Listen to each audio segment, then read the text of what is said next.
الحمد لله رب العالمين والصلاة والسلام على حبيبه سيدنا محمد وآله وأصحابه وبارك وسلم. أما بعد فأعوذ بالله من الشيطان الرجيم. بسم الله الرحمن الرحيم. وبالوالدين إحسانا. صدق الله مولانا العظيم وصدق رسوله النبي الكريم الأمين. ونحن على ذلك لمن الشاهدين والشاكرين والحمد لله رب العالمين. تمام احباب نبی کریم رؤوف الرحیم صلی اللہ علیہ وسلم کی بارگاہ میں درود پاک پیش کر لیں. صلاۃ والسلام علیک یا سیدی یا رسول اللہ وعلی آلک واصحابک یا سیدی یا حبیب اللہ. صلاۃ والسلام علیک یا سیدی یا نبی اللہ وعلی آلک واصحابک یا سیدی یا نور اللہ. اللہ تعالیٰ کی حمد و ثنا کے بعد نبی کریم رؤوف الرحیم صلی اللہ علیہ وسلم پر درود پاک پیش کرنے کے بعد جس تلاوت کی میں نے جس آیت کی تلاوت کی ہے اس کا ترجمہ ہے اور والدین کے ساتھ حسن سلوک کرو. اللہ اور اس کے رسول کی اطاعت کے بعد جس کا مقام و مرتبہ ہے وہ ہے ہمارے والدین. اللہ تعالیٰ پہلے پارے میں فرماتا ہے وَبِالْوَالِدَيْنِ إِحْسَانًا، اور والدین کے ساتھ حسن و سلوک کرو. ایک شخص نبی کریم رؤوف الرحیم صلی اللہ علیہ وسلم کی بارگاہ میں حاضر ہوا. عرض کیا یا رسول اللہ صلی اللہ علیہ وسلم، میں مشورہ لینے کے لیے آپ کے پاس حاضر ہوا ہوں کہ میں نے غزوہ میں شرکت کرنی ہے. تو نبی کریم رؤوف الرحیم صلی اللہ علیہ وسلم نے فرمایا کیا تمہاری ماں زندہ ہے؟ اس نے عرض کی جی یا رسول اللہ صلی اللہ علیہ وسلم میری ماں زندہ ہے. تو نبی کریم رؤوف الرحیم صلی اللہ علیہ وسلم نے فرمایا کہ تو اپنی ماں کی خدمت کر، یہی تمہارے لیے سب سے بڑا جہاد ہے. تو اپنی ماں کی خدمت کر، یہی تمہارے لیے ثواب ہے سب سے بڑا. ایک اور شخص آیا نبی کریم رؤوف الرحیم صلی اللہ علیہ وسلم کے بارگاہ میں، مشکوٰۃ شریف کی حدیث پاک ہے. آیا یا رسول اللہ صلی اللہ علیہ وسلم میرے اوپر کس کی اطاعت سب سے زیادہ واجب ہے؟ تو رسول اللہ صلی اللہ علیہ وسلم نے فرمایا تیری ماں. پھر عرض کی یا رسول اللہ صلی اللہ علیہ وسلم میں سب سے زیادہ اطاعت کس کی کروں؟ آپ صلی اللہ علیہ وسلم نے فرمایا اپنی ماں کی کرو.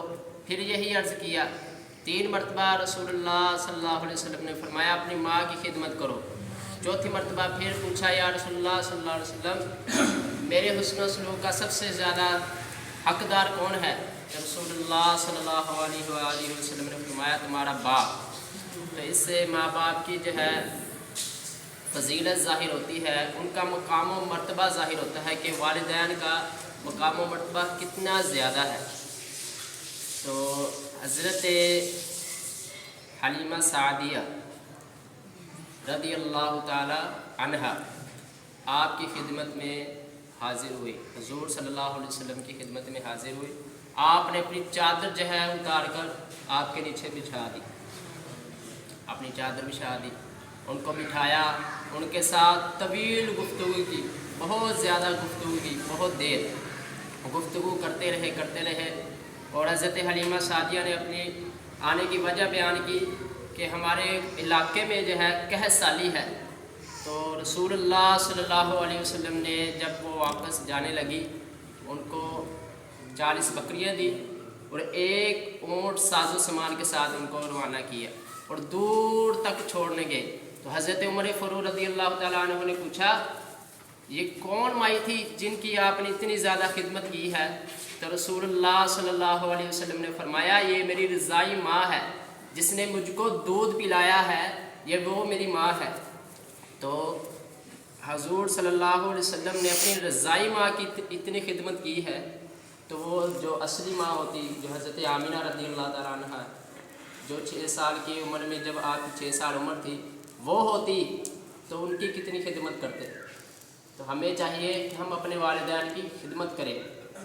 اور مشکوٰۃ شریف کی حدیث پاک ہے کہ جس کے والدین زندہ ہوں تو اس کے اپنے ماں باپ کی خدمت کرے، لیکن اگر ان میں سے ایک جو ہے وفات پا جائے اور وہ ان کا نافرمان ہو، تو اس کو چاہیے کہ ان کے لیے دعا کرے استغفار کے لیے، تو اللہ تعالیٰ ان کو فرما برداروں میں لکھ دے گا۔ اس دعا کرنے والی اولاد کو اللہ تعالیٰ فرما برداروں میں لکھ دے گا۔ اگر وہ ان کی زندگی میں ان کی نافرمانی کرتا رہا، لیکن ان کے مرنے کے بعد ان کے لیے دعائیں کرتا رہا، ایصال ثواب کرتا رہا، تو اللہ تعالیٰ ان کو کن میں لکھ دے گا؟ فرما برداروں میں لکھ دے گا۔ تو آج کل جو ہے حالات آپ کے سامنے ہیں، کتنی جو ہے ہم ماں باپ کی خدمت کرتے ہیں۔ آج کل کا نوجوان جب جوان ہو جاتا ہے، اس کی گردن میں سریا آ جاتا ہے، ماں باپ کو بھول جاتا ہے، ماں باپ کی کوئی قدر و قیمت نہیں جانتا۔ تو ہمیں چاہیے ہم ماں باپ کی خدمت کریں، ان کی دنیا میں ہی نہیں خدمت کریں، بعد میں تو کرنی ہے دعائیں کر کر کے، لیکن دنیا میں بھی خدمت کرنی چاہیے۔ حضرت بایزید بسطامی جو اولیاء کے سردار ہیں، ان کا واقعہ سماعت فرمائے۔ حضرت خواجہ بایزید بسطامی فرماتے ہیں، یہ جو مجھے مقام ملا ہے، اولیاء کا مرتبہ، ان کے سردار ہونے کا مرتبہ جو ملا ہے، یہ میرے ماں باپ کی دعاؤں کا صلہ ہے۔ اگر بندے نے کچھ بننا ہے تو ماں باپ کی خدمت کر لے۔ واقعہ سناتے ہیں کہ ایک رات عشاء کی نماز پڑھ کر میری ماں سو گئی، میں بھی سو گیا۔ رات کو والدہ کی آنکھ کھلی، کہا بایزید پانی لے کر آؤ، پیاس لگی ہے۔ آپ اٹھے، فوراً پانی تلاش کیا، گھر میں نہیں ملا۔ آپ باہر چلے گئے، گھڑا لے کر باہر چلے گئے، پانی لے کر آئے، واپس آئے تھے، والدہ جو ہے سوئی ہوئی تھی۔ تو حضرت بایزید بسطامی نے ادب کا خیال کرتے ہوئے وہیں کھڑے ہو گئے، سوچا کہ جب والدہ بیدار ہوگی ان کو پانی پیش کر دوں گا۔ آپ جو ہے ساری رات جو ہے کھڑے رہ گئے۔ آپ کی والدہ تہجد گزار تھی، جب آنکھ کھلی تو دیکھا کہ میرا بیٹا جو ہے کھڑا ہوا ہے۔ پوچھا بیٹا کیا ہے بات ہے، تم کتنی رات سے کھڑے ہیں، کتنی دیر سے کھڑے ہو؟ فرمایا میں ساری رات جو ہے آپ کی خدمت میں جو ہے کھڑا ہوں، کب ان کی آنکھ کھلے کہ میں ان کو پانی پلاؤں؟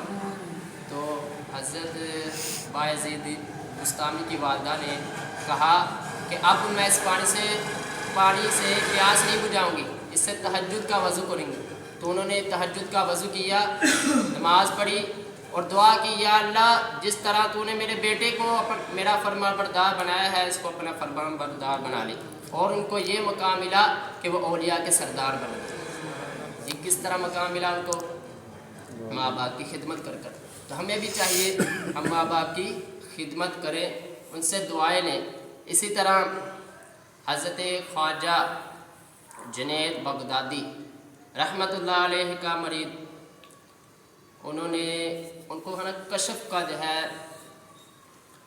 ذریعہ حاصل تھا کہ وہ کشف سے دیکھ لیتے تھے قبر کے کیا حالات ہیں، اس کو کہتے ہیں کشف۔ تو انہوں نے دیکھا کہ میری والدہ جو ہے دوزخ میں ہے، تو اس کا رنگ جو ہے، اس مرید کا رنگ جو ہے فوراً تبدیل ہو گیا۔ حضرت خواجہ جنید بغدادی رحمۃ اللہ علیہ نے فرمایا کیا ہوا تجھ کو؟ اس نے عرض کی حضور میری والدہ دوزخ میں ہے، اس لیے میں پریشان ہو گیا ہوں۔ تو حضرت خواجہ جنید بغدادی نے 1,75,000 مرتبہ کلمہ پڑھا ہوا تھا، وہ ان کو بخش دیا اور وہ مرید کو نہیں بتایا۔ تو تھوڑی دیر بعد وہ مسکرانے لگ گیا، تو پوچھا کیا ہوا؟ تو اس نے کہا کہ اب میں اپنی والدہ کو جنت میں دیکھ رہا ہوں۔